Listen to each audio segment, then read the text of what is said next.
The fact-free and distorted information that gets churned through social media and read and believed by many of the people in the protests that we had in Melbourne last year and that we've seen in Canberra this year. What's it like to be 100% on board with that and then to turn around, look at it and go, actually, you know what? Not interested. That has been Ash Jackson's experience. Had a chat to Ash earlier today. Happy to be described as a reformed anti-lockdown protester. When I spoke to Ash, I asked her that she'd been described as being front and centre of those anti-vax protests, and I wanted to know if that was the correct description. Usually, yes. As in, at most of the protests, you would have seen me at the front or near the front with a big pole with 3 flags. So, what were you excited about? What were you concerned about? That we were becoming a police state, that we were becoming a communist state. The vaccine was going to poison us all and cull most of the planet. So most of the planet? Yeah. Right. So it's almost a year ago you were arrested at a protest in Falkland Park. What happened? I wasn't arrested at Shrine. I was arrested at a year ago. That was Falkland Park, maybe? Yeah, Falkland Park, yes. And what was the reason? What happened? We were getting kettled by the police, and I went up in my naivety and tried to pull off a citizen's arrest on the entire police line, and that didn't go too well. And I wouldn't give my name and number, and they put me in cuffs and took me back to the squad car, their little headquarter thingy, and I still wouldn't give my name up. They said, do you want us to let you go, or do you want to go to jail? And so all you have to do is give us your name and your details. And so I did that, and I was quite rude to them. I called them every name you could ever think of. What's going through your mind at that time, on that day when you're being arrested? How are you thinking of the police? What are you thinking about Victoria and Australia at the time?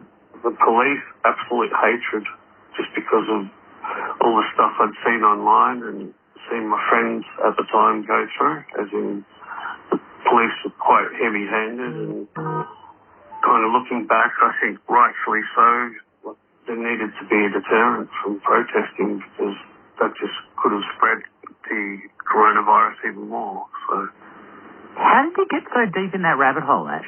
How did you end up with those views, do you think? During the first lockdown, I had about 2.5 months just in my apartment by myself with no human contact except maybe going to the supermarket, and there was just too much time on my hands. I wasn't working. My potential career at the time had been stopped, being a musician, so I just got on the internet and then went YouTubing and Facebooking and came across these videos where police were being quite out of the ordinary. Started getting into the rabbit hole, researching the QAnon stuff. And so you're full on with the QAnon stuff and the sovereign citizen thing, all that sort of stuff? Yeah, totally. But it didn't happen with one video or overnight. It was a gradual thing that took weeks and weeks and just kind of got solidified by the end of the lockdown. And then, of course, at Falkland Park, I was so scared to go back to that place in my head again. When I was in the original lockdown, I thought I was losing my sanity. I started self-harming and having suicidal thoughts. Oh, I'm so sorry. I'm sure that was common for a lot of people. It was not a fun time. And when Falkland Park happened and we got the announcement of that circuit breaker, we just all kind of went a little bit crazy. We didn't want to go through that again. So. That was it, because they announced lockdown soon after, didn't they? Let me just remind people, if I can, Ash. Firstly, the lifeline number is 13 11 14. Ash Jackson is having a chat to us. I think happy to be described as a reformed anti-lockdown or anti-vax protester. Ash, you've changed your mind a lot since then. How come, Ash? What happened? You've given us a good description of where you were. What turned you around? What changed your mind? So my last protest that I attended was late 29th of May last year, and I got arrested twice at that because we were in strict stage 4 stage 4 lockdown. Oh, so when whatever it was, yeah. Yeah. So I didn't even get 50 metres. This was at Flagstaff Gardens, huge police presence, illegal protest. I didn't get 50 metres and they took my flags. I couldn't even get my flags up and I didn't move on. I heard there was a small group over at the Vic Market and I went over there and one of the leaders was there and the cops were coming towards us and I said, let's stand our ground, and we started walking towards the police and the police could approach to come up to me and all of a sudden turn around, the leader and that little group are sprinting off the other way. Yeah, I was scratching my head going, what the hell? I thought we were supposed to be some sort of resistance, we're fighting for our freedom and stuff. So that got the brain ticking, and the next thing was the police showing up at my door a few days later, and normally with the police I just give them hell, like call them every name under the book, and I must have been a real, not very nice person. So this conversation with the police really made a difference, didn't it? It did, yeah. So I got taken to the station in relation to something I'd written on the internet. We went through the interview and then afterwards we just kind of had a candid conversation. They were telling me about their lives and how hard it's been on them, and I didn't see them prior to that. I thought of them as literally the Gestapo and that we were in 1930s Germany and we're all going to get sent to concentration camps. I know it sounds crazy now, but that's literally what we believe and what a lot of them still believe. But that's really interesting, that having the conversation post the formal interview, just having a chat to the officers as regular workers, that changed your mind. Yeah, I saw them as just people like me. It's just their job is law enforcement, that's all. So what did they say? Were they just talking about whoever they go home to, or what sort of things were the officers saying to you?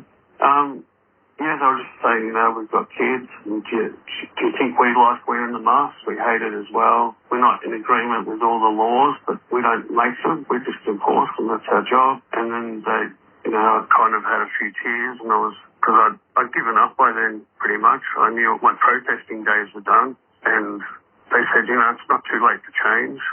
So it was a combination of them just having a candid chat and then the follow-up. So for the next few weeks, they dropped in a few times just to see if I was doing okay. So like a welfare check, like they just checked up on you just to see if you're okay? Yeah. And what difference did that make?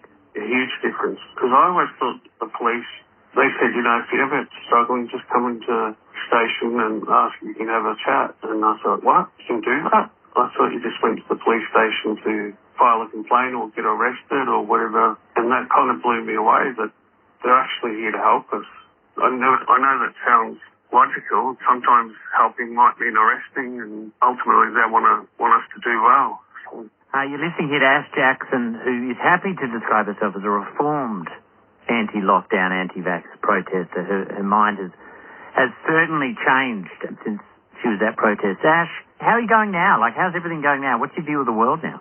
A lot better. So things are looking quite up. Of course, going through these interviews and stuff is a bit exhausting, but I want to get the message out. I want people to know that there is a way out. So as far as personally, I've gone back to uni to do my master's in music. I've found a part-time job, a new group of really good friends that are supporting. So, that's fantastic. And reconnection with my family. So. Oh, that's important. What's that been like, reconnecting with your family? Really amazing.